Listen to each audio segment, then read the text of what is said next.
Buenos días, tardes o noches, según corresponda. Soy Eric Martínez, alumno de la Ingeniería en Desarrollo de Software de la Universidad Abierta y a Distancia de México, y este video corresponde a la asignación a cargo del docente para la materia Desarrollo Humano. Trataré de ser sistemático porque el tiempo es corto y sin embargo el contenido es amplio. El problema central de esta materia es la existencia de una crisis generalizada de valores respecto a las relaciones sociales que se construyen en nuestro país. Pero, ¿por qué estudiar el desarrollo humano? Es simple, porque se tiene la perspectiva de considerar el desarrollo o progreso colectivo como el resultado del desarrollo pleno de las capacidades y habilidades de cada individuo.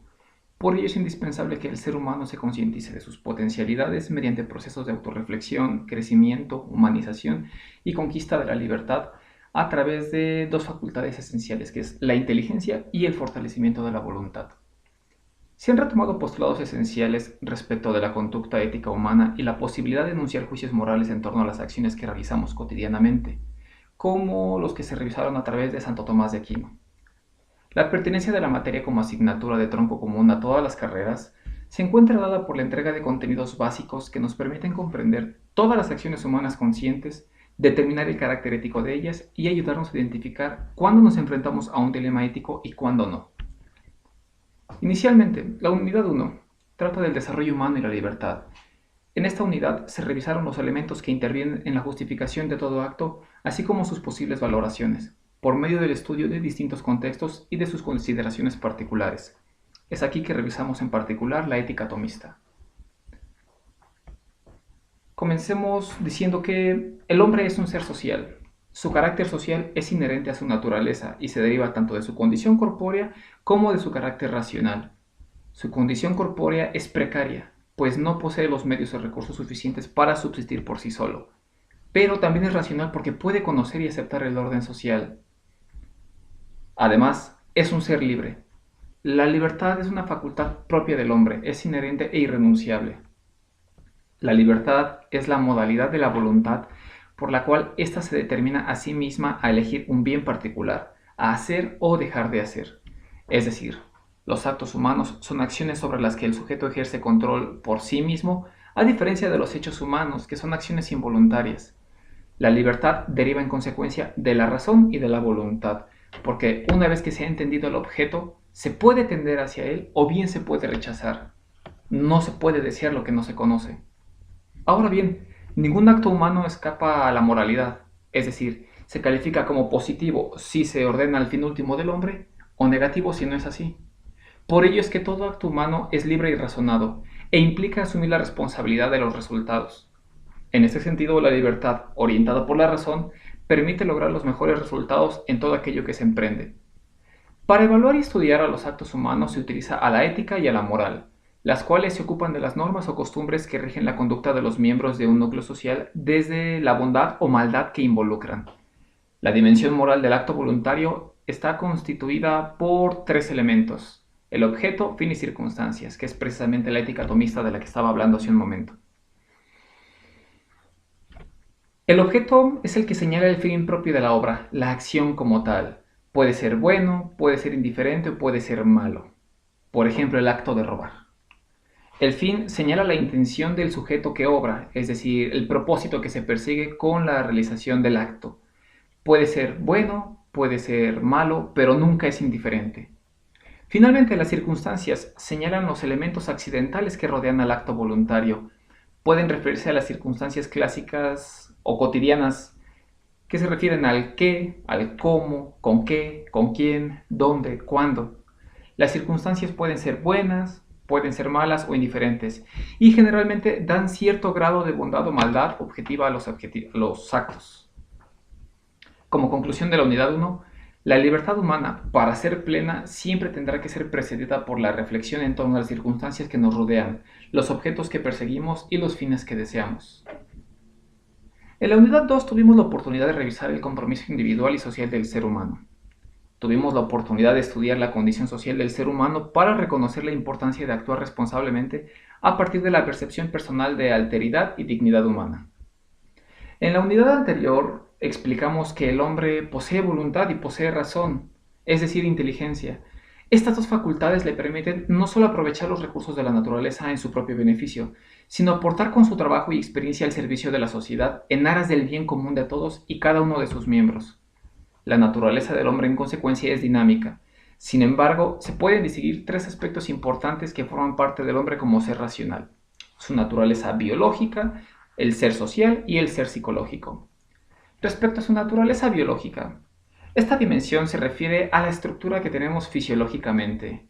García de la Hoz menciona que, aunque la biología no puede explicar todo del hombre, este no puede ser comprendido sin ella, puesto que una de las manifestaciones del estar en el mundo, del ser humano, es su corporeidad.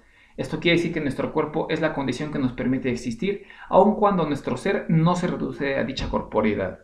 Podemos decirlo de esta forma, plantearlo de esta forma.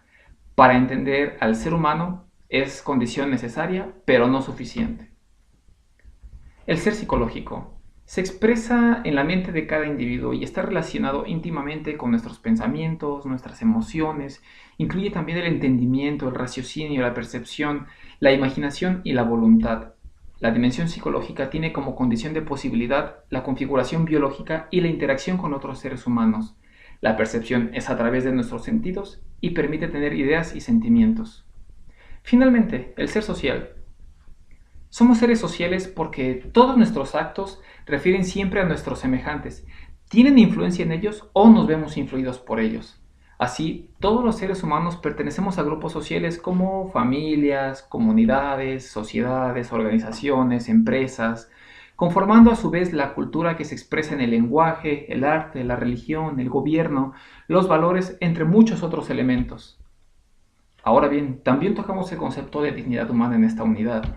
Cuando se dice que algo es digno es porque se quiere dar a entender que posee un valor. Cuando se habla de dignidad humana se hace referencia al valor intrínseco de cada ser humano. De esta forma, reconocer la dignidad humana significa aceptar el derecho que cada individuo tiene sobre su propia libertad y voluntad, independientemente de las diferencias. Significa que nuestra condición racional nos permite ser tratados como seres dignos per se, por sí mismos, y no como objetos para que otro alcance a través de nosotros algún fin. Precisamente para el reconocimiento de la dignidad humana, sin importar las diferencias, se recurre al concepto de alteridad, que conceptualmente designa la disposición de trascender la propia visión del mundo y ver a los otros seres humanos desde diversas perspectivas, partiendo del conocimiento y reconocimiento de su dignidad intrínseca. Esta disposición permite entender mejor a nuestros semejantes y aceptarlos a pesar de las diferencias existentes. Pero, ¿por qué es importante el respeto y entendimiento a los demás? La respuesta es llana. La fortaleza de la raza humana radica en su condición social. Entonces requerimos también de la inteligencia emocional. Pero, ¿qué implica la inteligencia emocional? Ser emocionalmente inteligentes nos permite evaluar de forma correcta lo que sentimos y comprender lo que ocurre a los demás, de tal forma que se pueden tomar decisiones creativas, mejorar el desarrollo social. Por decirlo de alguna forma, es muy similar a la empatía. Esta inteligencia emocional deriva de una perspectiva de las inteligencias múltiples. Todas las personas poseen las ocho inteligencias múltiples. Lo que varía es la forma en que se relacionan entre ellas y el grado en que cada quien las desarrolla. Las inteligencias siempre interactúan entre sí. Por ejemplo, cuando conducimos un auto, utilizamos la inteligencia física, utilizamos la inteligencia espacial, utilizamos la inteligencia lógico-matemática si es necesario realizar algún cálculo sobre el consumo de la gasolina, por ejemplo. ¿Cuáles son estas inteligencias múltiples a las que nos referimos? Pues es la inteligencia verbal, la inteligencia lógico-matemática, la inteligencia interpersonal, la inteligencia intrapersonal, la inteligencia musical, la inteligencia espacial y la inteligencia naturalista. Ahora bien, la inteligencia emocional se deriva de dos de las propuestas hechas por este autor que señaló la existencia de las inteligencias múltiples, que es Gardner. Estas dos inteligencias que se ven mezcladas e involucradas para dar pie, dar pauta a la inteligencia emocional son la intrapersonal y la interpersonal. Para establecer lazos significativos con el entorno y lograr un desarrollo integral, la adecuada comunicación debe acompañarse de una actitud asertiva. La asertividad es en consecuencia la capacidad para expresar las emociones, los pensamientos y creencias en forma directa, honesta y apropiada, sin sentir ansiedad y sin violar los derechos del semejante. Está, viéndolo de esta forma, muy relacionada con la alteridad.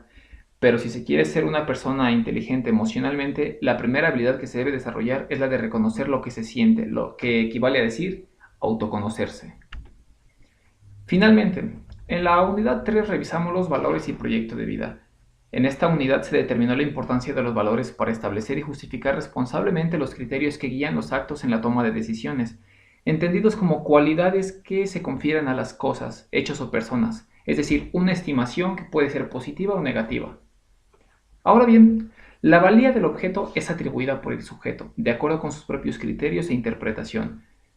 Sin embargo, para vivir en armonía con nuestros semejantes, se han establecido una serie de valores llamados universales, por ser aquellos que tienen un mayor nivel de aceptación en diversas comunidades alrededor del mundo y que por ende sirven para regir a grandes masas de población. Dichos valores se encuentran plasmados en la Declaración Universal de los Derechos Humanos. Se dice que son universales, irrenunciables, imprescriptibles, intransferibles, progresivos, interdependientes e indivisibles. Los valores, entendidos como criterios de la conducta humana, orientan nuestra toma de decisiones. Ello implica elegir una opción entre varias alternativas para alcanzar determinado fin. Consiste en definir un objetivo que se quiere lograr, por supuesto, reunir toda la información relevante para finalmente trazar un plan de acción. Aunque bien se revisó que no existe como tal un método que garantice éxito en la toma de decisiones, sí existe una serie de pautas generales sugeridas que pueden resultar bastante útiles. Al revisar la unidad nos podemos percatar del establecimiento de metas y objetivos específicos, establecimiento de prioridades, consideración de las causas, búsqueda y desarrollo de soluciones alternativas, evaluación de soluciones alternas, selección de la solución, la instrumentación y por supuesto darle seguimiento. La toma de decisiones éticamente correctas inicia por los valores que guían la toma de decisiones de la propia persona. Este proceso de toma de decisiones nos ayuda a definir nuestro camino, nuestro proyecto de vida, y al hablar de proyecto de vida se está hablando de la dirección que una persona define para su propia existencia y por supuesto para lograr autorrealizarse. Lo que más rescato de la asignatura y que resultó más significativo para mí a manera de conclusión general es que los seres humanos somos seres complejos y libres, dotados de racionalidad, y por esta razón también estamos dotados de dignidad, misma que nos confiere igualdad ante nuestros congéneres, independientemente de nuestra condición y de nuestras diferencias. Nosotros, al tener dignidad, somos un fin en sí mismo, no somos un medio. Y al respecto me gustaría citar a Habermas en su ensayo La idea de dignidad humana y la utopía realista de los derechos humanos. Él dice: la inviolabilidad de la dignidad humana ha sido un tema que tuvo ocupada a la opinión pública alemana durante el año 2006, fecha en la que el Tribunal Constitucional declaró inconstitucional la Ley de Seguridad Aérea, aprobada por el Parlamento. Este tenía presente en ese momento el escenario de septiembre de 2011, el ataque terrorista a las Torres Gemelas del World Trade Center. En dicha ley se quería autorizar a las Fuerzas Armadas a derribar el avión de pasajeros que en semejante situación se hubiese convertido en una bomba humana, y ello con el objetivo de proteger a un número elevado e indeterminado de personas situadas en tierra. Ahora bien, según la consideración del tribunal, la muerte de dichos pasajeros por órganos estatales sería inconstitucional, ya que el deber que tiene el Estado de proteger la vida de potenciales víctimas de un ataque terrorista ha de quedar postergado ante el deber que tiene de respetar la dignidad de los pasajeros. Al disponer el Estado unilateralmente de sus vidas, se les niega a los pasajeros el valor que le corresponde al hombre por sí mismo, per se. El respeto de la dignidad humana de cada persona prohíbe al Estado disponer de cualquier individuo como un simple medio para otro objetivo, aunque sea para salvar la vida humana de muchas otras personas. Gracias.